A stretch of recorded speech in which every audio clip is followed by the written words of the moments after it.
युगेंद्र पवार यांच्या प्रचारासाठी प्रतिभा पवार मैदानात उतरले आहे। आज अजित पवार देखील प्रचारासाठी अनेक गावात पोहोचले होते। दरम्यान अजित पवारांनी प्रतिभा पवारांना सवाल केला। थोडस लोकसभेला काहीतरी गंमत केली, परंतु ठीक आहे, मी आता त्याचं काढत नाही।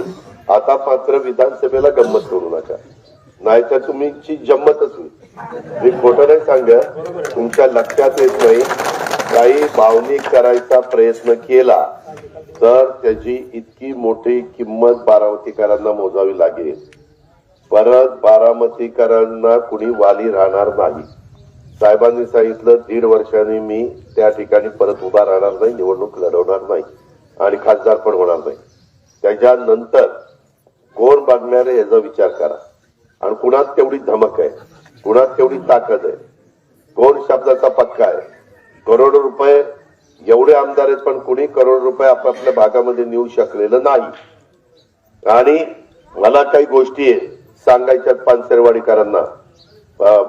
पानसरे या भागामधले माझ्या लोकांना, गावच्या पुढाऱ्यांचा राग काय माझ्यावर काढू नका। मी काही चुका केलेल्या नाही। मी असायचो मुंबईत, मी मुंबईत योजना मंजूर करायचो, पैसे मंजूर करायचो, तुम्हाला पाठवायचो। तालुक्याच्या पण पुढाऱ्यांचा नाराजी माझ्यावर काढू नका, भावनिक होऊ नका। आता काय कोणतरी मला म्हणायला लागले की आता काय केले त्यांनी, नुसताच साहेबाचा मोठाच्या मोठा फोटो लावलाय आणि ती त्यांचं खूण लावली।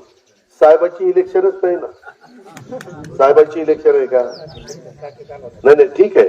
आता तुम्हाला बारामतीकरांना सांगतो, मला तुम्ही 91 पासून आमदार केलं, खासदार केलं, तेव्हापासून कधी प्रतिभा आल्या बाहेर?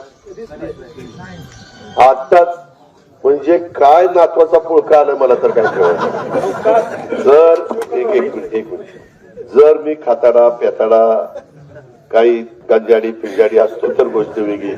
त्यानं वाटोळ केलं बारामतीचं, ही फार बाद झालेला आहे। आता ह्याच्या हातात बारामती ठेवली तर फार बारामतीची ही वाटच लावेल, असं काही असतं तर गोष्ट राजेश बरोबर आहे, बरोबर ना? आता मी तुमच्याकडे मत मागायला आलो, त्यावेळेस मी पहिल्यांदा विकास सोसायटीचा पंच झालो, मग तिथं चेअरमन झालो, मग नंतर आमच्या साखर कारखान्याचा डायरेक्टर झालो, नंतर बारामती तालुका दूध संघात बसायला 87 ला सुरुवात केली। 4 वर्ष मी काम करत राहिलो।